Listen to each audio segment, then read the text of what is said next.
உங்கள் வீட்டில் இருக்கிற குட்டி பசங்களாம் கீரையே சாப்பிட மாட்றாங்களா? அப்போ இந்த டிஷ்ஷை ட்ரை பண்ணி பாருங்கள்.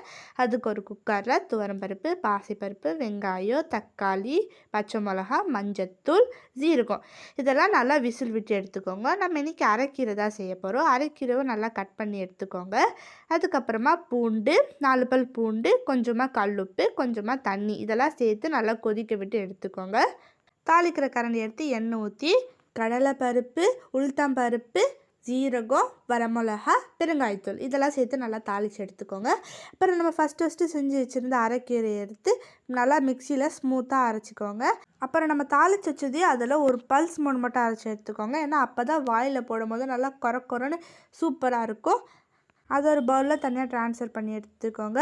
அப்புறமா எண்ணெய் ஊற்றி கடுகு போட்டு நல்லா தாளித்து எடுத்து அந்த பவுலில் ட்ரான்ஸ்ஃபர் பண்ணி சாதம் போட்டு அவளுக்கு ஊட்டி விட்டா சூப்பர்.